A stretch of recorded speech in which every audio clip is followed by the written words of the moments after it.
you have to have hard conversations. And what I want to get across to everybody is that hard conversations are not for frustration. And I do have a little nugget at the end of this podcast for that. And we are back with another episode of the Julius Files, the water cooler for small business. I am your host, Jason Julius, and today we do have another episode of Water Cooler Talks, and this one I will title Effective Communication and Hard Conversations.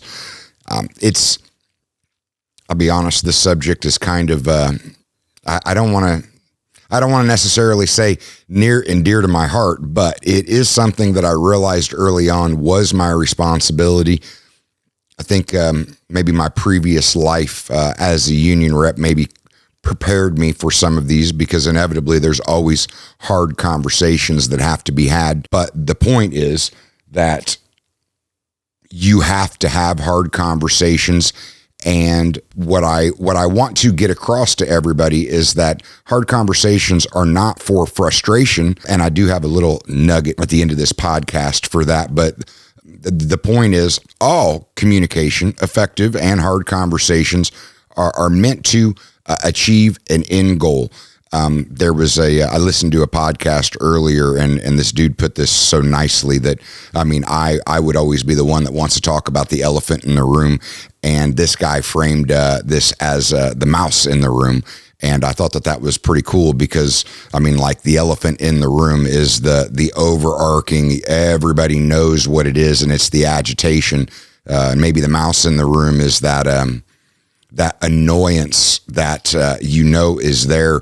And much like a union rep, people will say, well, why are you addressing this issue? It seems so small and insignificant.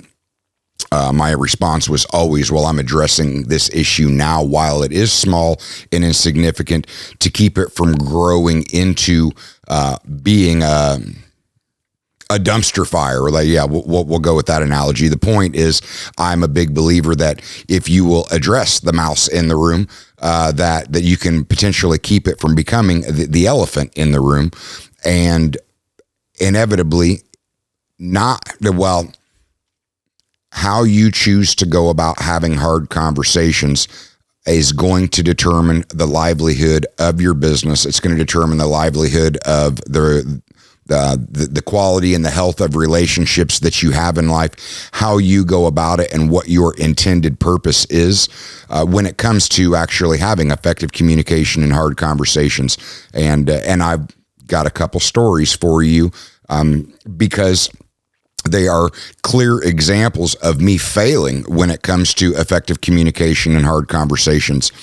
So I had to frame this, it's inside of Coffee Junkies and Pizza Junkies at 6:30 at night on a Friday night. We're in the middle of a rush. One of my employees decides that she is going to engage her boss and my partner directly in the middle of dinner rush. And it was, in my recollection, it had absolutely nothing to do with the task at hand. It had absolutely nothing to do with business. It was some type of observation that she found funny having to do inside of her personal life. And because she has a very good relationship with Rebecca, she just felt the need in passing to stop her and tell her about her experience. To which, me seeing all of the hustle and bustle in there and seeing that they were literally stopping in the middle of dinner rush to have this interaction, I blurted out, "Is this really what we're doing? We're in the middle of dinner rush and you want to talk about this? Is this what I'm paying you to do?" Okay. I felt that. It came out. That was what I wanted to say. I'm not saying that I should have said that. What was the end result? She was offended. It was demoralizing. It honestly rubbed my partner the wrong way because she saw the actual negative effects that it was going to have. It lowered this employee's tone and enthusiasm for the rest of the evening, because the reality is she was actually in a good mood. That's why she stopped Rebecca to actually talk to her about her experience. And In that moment, I made her feel about that big. And then she turned around and walked out to deal with customers. And I was responsible for her attitude going forward for the rest of the evening and for the next couple weeks. I say the rest of the evening and the next couple weeks because I did circle back around to her later in the evening to tell her maybe in that moment I come across the wrong way, but I was trying to make the point that, hey, we're in the middle of dinner. You were standing in a choke point. That was not necessarily the best appropriate time to have that conversation in general. And I left it at that. As I was going through the next couple of weeks, I read an in particular book, and it just struck me that because I will circle back around and I will try and find my mistake. And if I've got a mistake, then I will go back and try and correct that mistake. And in the moment, I didn't see it as a mistake. But later on, as I was reading, I realized that I was a dick. So 2 weeks later, I went back and apologized to her because I had actually found something to apologize for once I realized it was unnecessary. Yes, she was standing in a choke point, but in that moment, she was not actually, that there was nobody coming through that flow. She was not actually disturbing anybody, and it was actually very pointless for me to have communication like that. In that moment, I felt compelled because in the middle of the rush, I felt annoyance, but what I ended up actually doing was actually pretty counterproductive. I look back now and I didn't need to be a dick. And if it was that pressing of an issue to me that I felt like it did need to be addressed later on, it simply could have been reserved for a later on conversation behind closed doors, trying to actually pull apart what it was that frustrated me. But when I look back on it, it was a pointless actual conversation.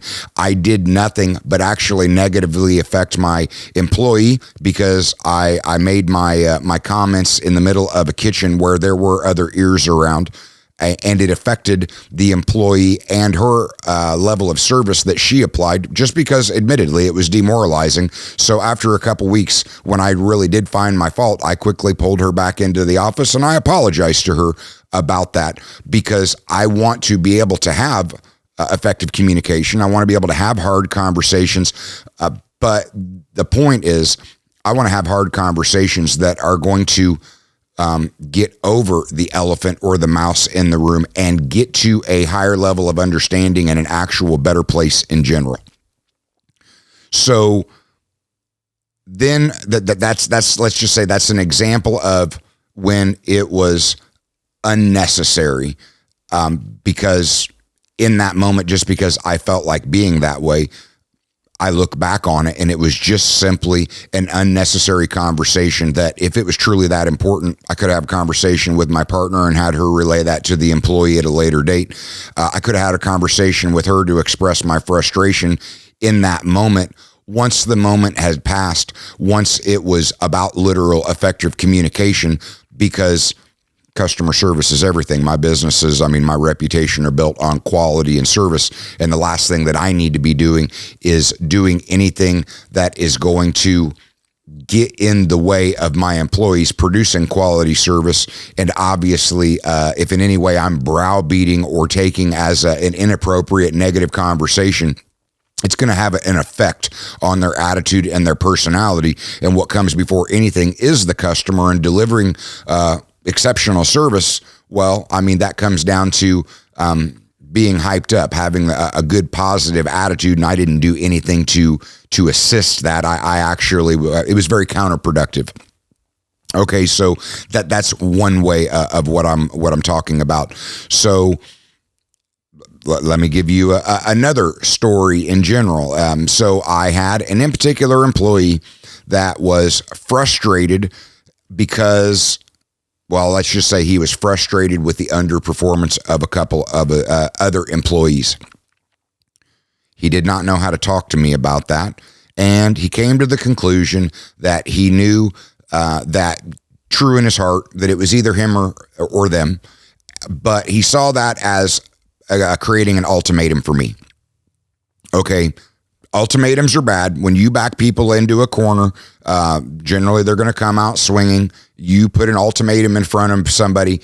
Generally, I mean, you're going to get what you're asking for, but not necessarily what you want. Don't give people ultimatums. The point is, in his mind, there was only an ultimatum there. So rather than actually having that ultimatum, he just simply walked away because he didn't want to have the conversation with me because he knew that an ultimatum wasn't good. A couple weeks later, I have two other employees that I can be very candid to say they felt the exact same way that he did, but they handled it differently. They got together and called me in for a meeting. Now, I'm not going to deny I did not know that I was walking into this in particular meeting in general, but the whole point was they privately asked me for a meeting. I thought that it was a customer or sales meeting, and I get in there to find out that they had decided that they were going to address this elephant in the room with me. Here's how they went about it. They pointed out to me how much they value me, how much they trust my decision making, how much they listen to my content, and how much they appreciate the culture because my culture, I mean, I can spit out a lot of words, but I mean, quality of product, exceptional service, and high accountability inside of the group itself. So they told me, like, you're putting out content and we're listening to this content, and it is about culture, and it is about accountability, and it is about quality of service. And these employees are not aligning with your culture. And you told us that if somebody didn't align with the culture, that they shouldn't be a part of the group because it actually drags down the group as a whole, and it's leading to frustration by all of us. In that moment, I understood deep down, it wasn't us or them conversation, but it was not framed as an actual ultimatum. It was actually pointing out to me that I had people inside of my organization that did not align with my culture, that were not willing to be held accountable, that were not delivering exceptional service, and it was in fact dragging down the morale of everybody. They framed it in a way that had a very positive effect on me because I realized they had respect for me. They were trying to have a respectful conversation with me, and they were trusting that I would actually do the right thing. And I did. I'm not going to say that it was painful because I'm very much a connectivity and I love communicating with people. And coming from a union background, I hate the thought of actually taking somebody's livelihood from them. I'm not going to deny firing people is probably the hardest piece of the job for me. Some other people might find it easier. I personally, I have sympathy for situations. I can feel empathy for other people. I have high emotional intelligence, and firing is one of the hardest pieces of the job for me because I always want to see the best in people.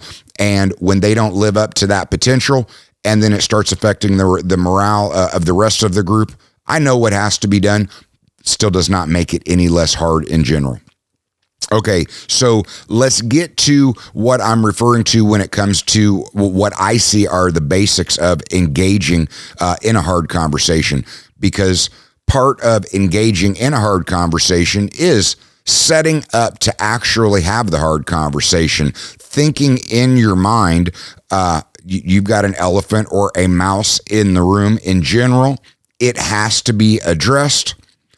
What is the best way that you can address it, and know definitively what is the intended result that you are attempting to actually get out of the conversation. Knowing those things really tells you how you are actually going to communicate with those individuals, what tone you're going to use, what terminologies, what verbiages, what are you literally trying to get out of the conversation? Because obviously you're going to have to say some hard things, but are you going to say it in a way that gets them to think, or are you going to say it in a way that gets them fired up and trying to push your buttons, or inevitably Are you going to say something in a way that's going to put them in a defensive and then thinking about how they're going to blame everybody else in the situation? Or are you going to say something that is going to move them towards accountability and getting them to actually own their shit? Because I'm a big believer that if you can get somebody to own their piece of a situation, I mean, that's just like Alcoholics Anonymous. The first step in alcoholism is admitting you actually have a problem. So you get into a bad situation and you got to address an elephant in the room. The first step to progress is getting somebody to actually own their piece of it, because once they'll acknowledge it, then you can actually talk and move through the situation itself.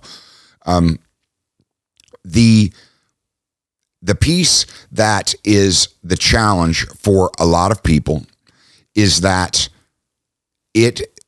most people I have seen find it very hard to take themselves out of a situation or see from somebody else's perspective. And it is very much a starting point with me.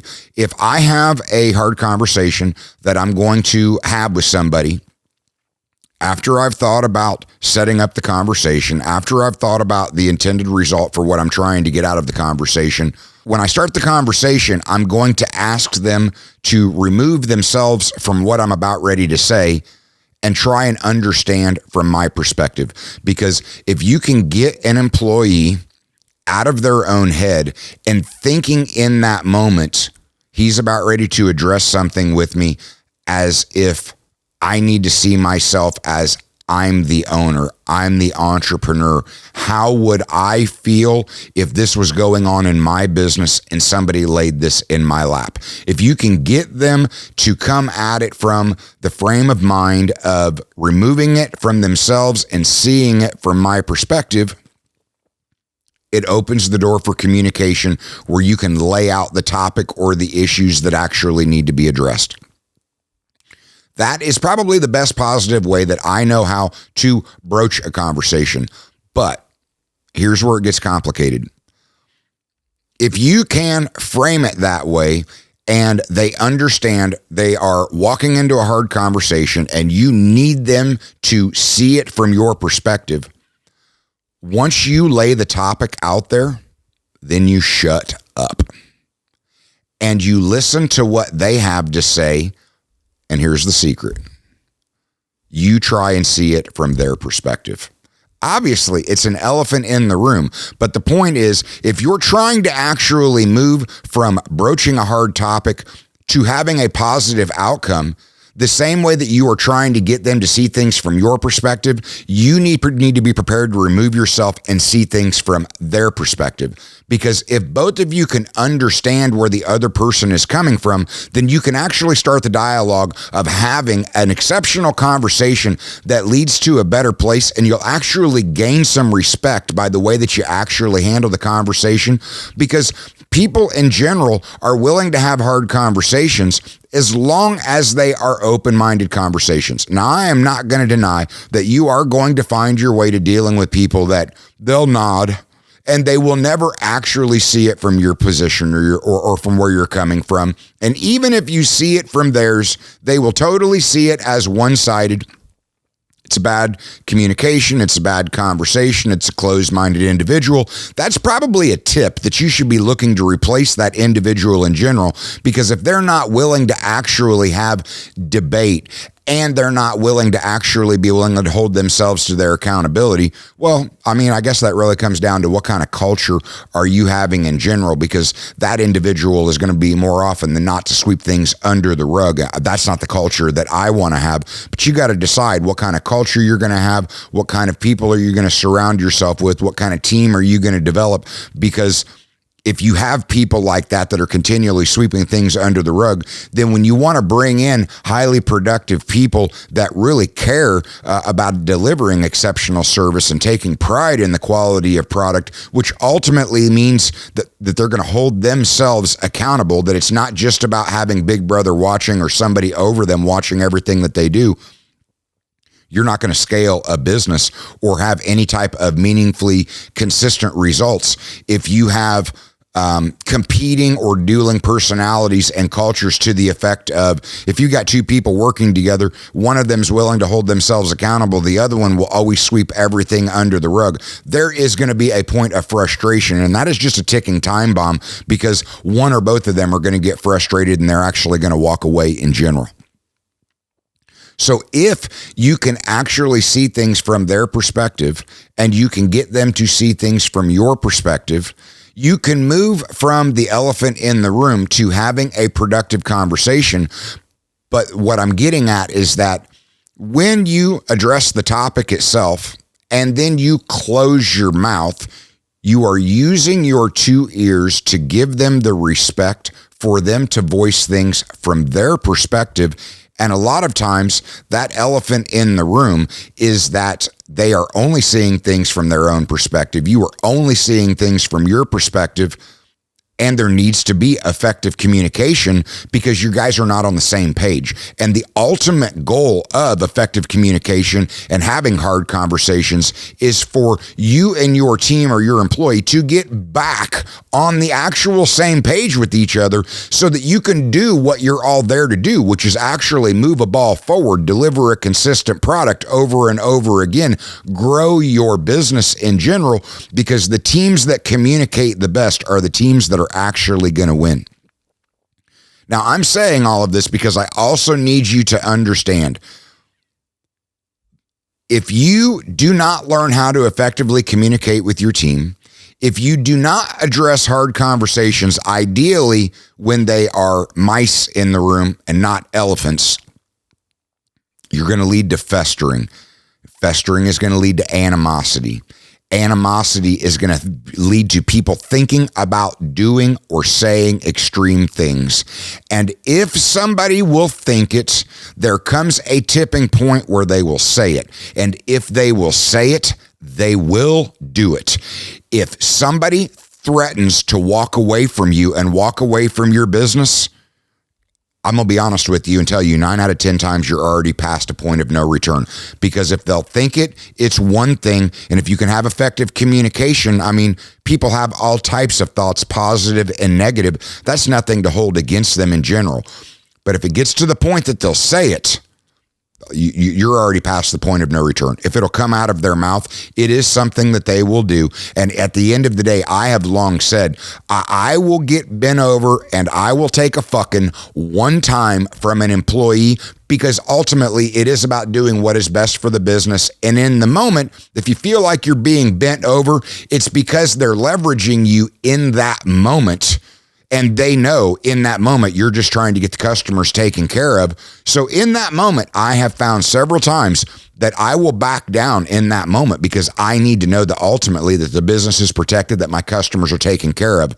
But once I've seen that somebody will leverage me in that way and bend me over, I will sit there and say, I will now move towards fixing the problem and making sure that employee is never able to do that to me again, because that's just not high character and that's not how I operate. But ultimately, you're going to go into business, and when you hire people, you're going to find out what they're made of. You're going to find out what type of character they have.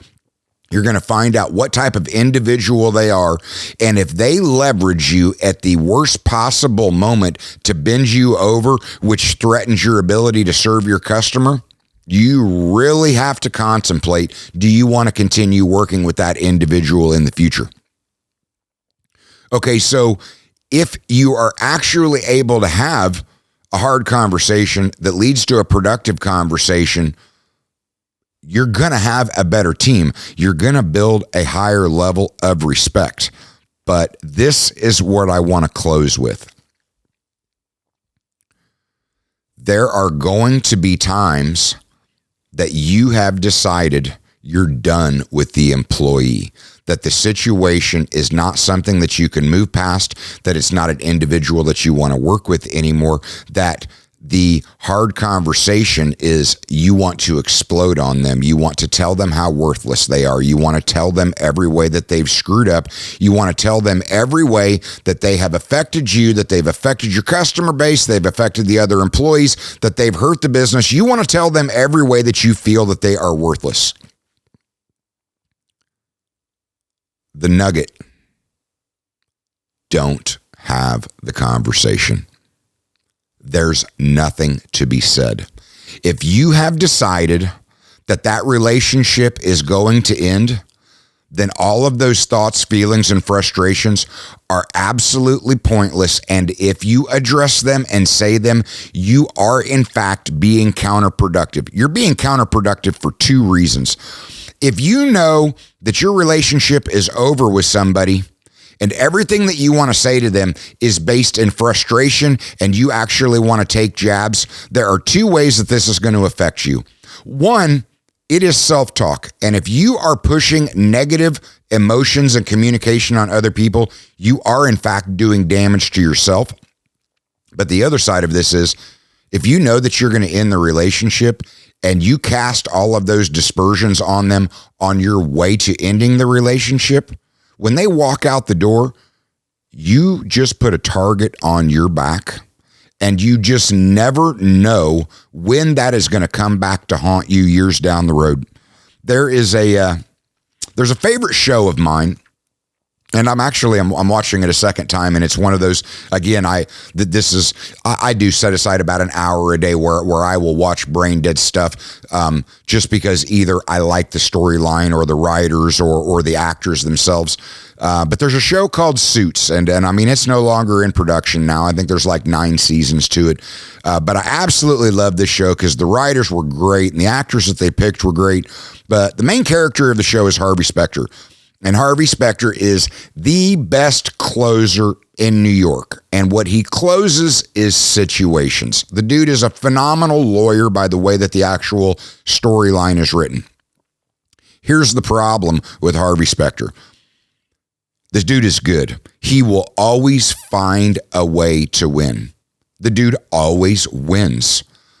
The thing is, he is so cocky and so confident that after he wins, then he turns into a dick and just really rubs it in your face about how he won, and why you're worthless and never should have went up against him. Okay, now I will always say, I might not always win, but it's never smart to bet against me. Truth be told, I always win. In one way or another, I'm going to win, because even if I lose, I will learn something and I will come back. And just because you lose a battle does not mean that you lose a war. And I am intent that I am always going to win, because even when I lose, I'm looking to learn something. But here's the thing. Even when I win, once it's over with, I'm done. The conversation is over. And I feel no need to rub it into somebody's face why they never should have competed against me to begin with. It's counterproductive, because all you're doing is creating a higher level of animosity. You're putting yet another person on the street that is going to be willing to badmouth you to anybody that brings you up in conversation in general.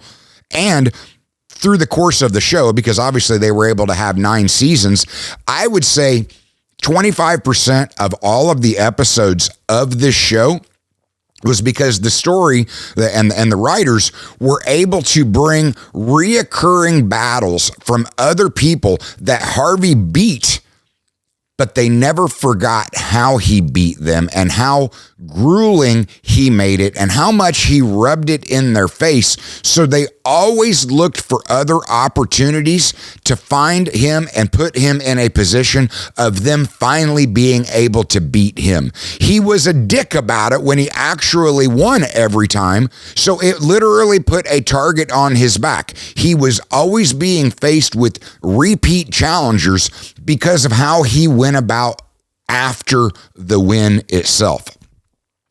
If you are a sharp thinker and you're confident in the game of entrepreneurship, you had better be willing to solve problems. And when you can solve a problem, that is winning. But when you solve the problem, let the action and the solving of the problem speak for itself.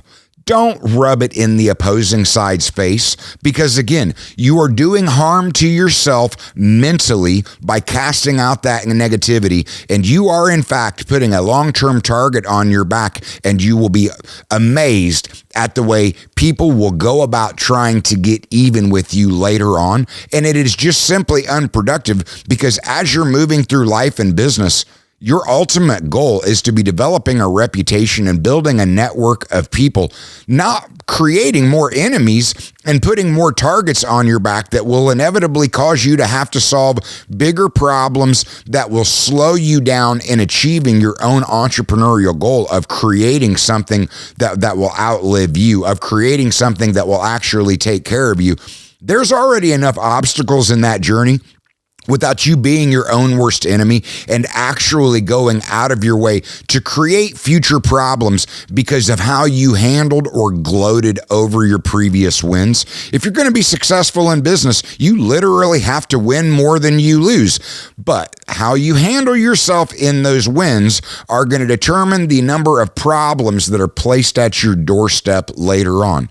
So if you're going to be humble or find a little bit of humility, just simply don't gloat about the win itself. Congratulations, you solved another problem. Pat yourself on the back, but you don't need that external validation or to know that you rubbed it in somebody else's face.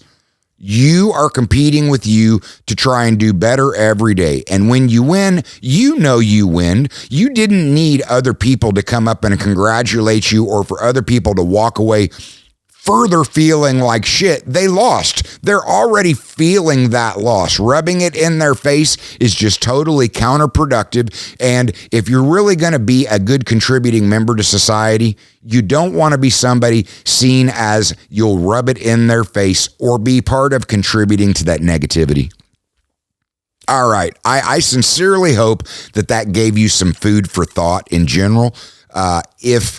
If you learned something or if it gave you pause for thought, please share the show. If you know somebody that needs to hear this, again, please share the show. I can honestly say that I'm trying to build something, but on the other end of it, I am trying to get through to other small business people or people that are involved in small businesses and cause critical thought. And ultimately, if I'm able to stop one person from acting on their emotions in the moment and having a pointless conversation that inevitably is counterproductive in what they're trying to accomplish inside of their own entrepreneurial journey, then it was worth my time to actually mic up and put a camera on me. Admittedly, I'm